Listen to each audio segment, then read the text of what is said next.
AI के माध्यम से जो डिस्कॉम्स को जितने भी कठिनाइयाँ आती हैं उन सबको एक इनोवेटिव सॉल्यूशंस उसके क्या हो सकते हैं, तो आज पावर फेज 2 पावरथॉन का इसको भी लॉन्च किया गया है। इसके साथ जितने भी 40 पोटेंशियल टेक्नोलॉजी सॉल्यूशंस हैं जो इस के माध्यम से और किए जाएंगे, इसके लिए 37 करोड़ रुपए की फाइनेंशियल सपोर्ट ये भी दी गई है। पहले भी जो सॉल्यूशंस में थे उनके स्केलिंग करने के लिए भी अलग से 6 करोड़ रुपए की सहायता ये भी आज दी गई है। डिस्कॉम्स की रैंकिंग पहले भी होती है, जैसा हमको पता है कि गुजरात की रैंकिंग A+ की रैंकिंग भी हुई है, हरियाणा की कंपनीज की रैंकिंग A+ हुई है, बाकी कोई A पर है, B+ पर है, B पर है, 2 स्टेट्स A+ पर पहुंचे हैं। इस रैंकिंग की मेथोडोलॉजी थोड़ा बदली जाए ताकि जो आने वाले कुछ कठिनाइयाँ और प्रदेशों को हैं उसको सुधार करके इस रैंकिंग में इस प्रकार से उनको सहूलत हो। रैंकिंग के लिए एक सुझाव यह है कि सभी स्टेट्स को अलग अलग कैटेगरीज में बांटा जाए, क्योंकि बड़े स्टेट्स के डिस्कॉम्स हैं और छोटे स्टेट्स के डिस्कॉम्स हैं, उनके अपने अपने तरीके रहते हैं काम करने के, और उसमें छोटे स्टेट्स का डिस्कॉम अच्छा होने के बाद भी बड़े स्टेट के डिस्कॉम के साथ कम्पीट नहीं कर सकता है। इसलिए 2 या 3 कैटेगरी बना करके, और अगली जो रैंकिंग है जनवरी 2025 में जिसका रिजल्ट आएगा वो 2 या 3 भागों में कट करके डिवाइड करके और डिपार्टमेंट तय करके उसको अलग अलग भागों में करेंगे, ताकि सबको उस कंपटीशन में आगे बढ़ने के लिए कोई प्रोत्साहन मिले।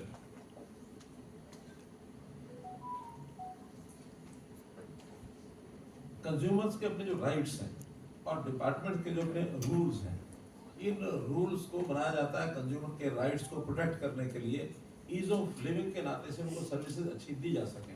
तो उस नाते से कुछ प्रदेशों ने अच्छा काम किया है, जैसे हरियाणा ने ऑटो अपील सिस्टम बनाया है कि जो टाइम बाउंड सर्विसेज हैं वो समय पर नहीं दी गई, जो राइट टू सर्विस में रजिस्टर्ड हैं, तो उसमें ऑटो अपील हो जाती है, फर्स्ट अपीलेट अथॉरिटी, फिर उसके बाद सेकंड अपीलेट अथॉरिटी और फिर कमीशन।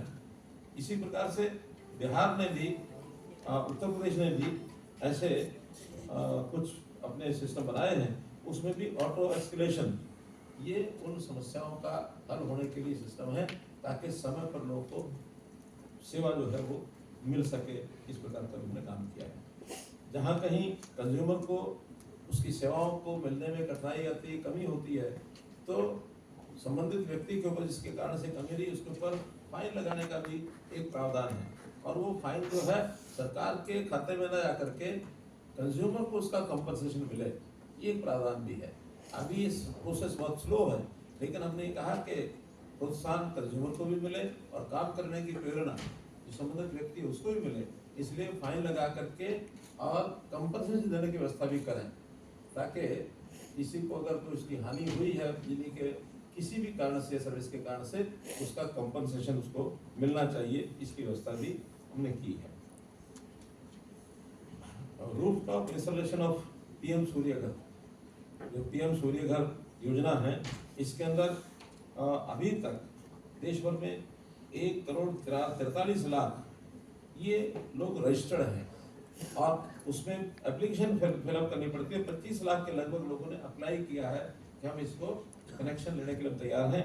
अभी 5 लाख ही ये जो इंस्टॉलेशन है, ये इंस्टॉलेशन 5 लाख हुई है, जिसके अंदर गुजरात, राजस्थान, मध्य प्रदेश ये अग्रणी है, बाकी प्रदेश भी इसमें आगे आने के लिए तैयार हैं, तो उसका भी उनको प्रोत्साहन देने के लिए बात उनको कही गई है। जैसा हम जानते हैं कि पावर का इंस्टॉलेशन का या ट्रांसमिशन का, पावर के जनरेशन का, ट्रांसमिशन का और डिस्ट्रीब्यूशन के बहुत बड़े बड़े प्रोजेक्ट हैं, इसमें इन्वेस्टमेंट बहुत अधिक होती है। अब ये इन्वेस्टमेंट कुछ फाइनेंशियल इंस्टीट्यूशंस हैं उनके ऊपर निर्भर करती है या बैंक्स के ऊपर निर्भर करती है। अभी भी और ज़्यादा इन्वेस्टमेंट की आवश्यकता है। 2030 तक ऐसा माना जा रहा है कि 42 लाख करोड़ रुपए का इन्वेस्टमेंट पावर सेक्टर में होना है। इतनी बड़ी इन्वेस्टमेंट के लिए पहले से जो मेथड है वो तो रहेंगे ही, साथ में कुछ कंपनीज जिनकी रैंकिंग अच्छी है वो कंपनीज लिस्टिंग के लिए भी आगे आ सकती हैं। तो ऐसे ये प्रावधान भी किया है। 2 प्रदेशों की जानकारी हमको मिली है कि जहाँ की कंपनियों ने कहा कि हम लिस्टिंग करने के लिए तैयार हैं, जिसमें गुजरात और हरियाणा। और भी कंपनियां इस ओर सोचेंगी।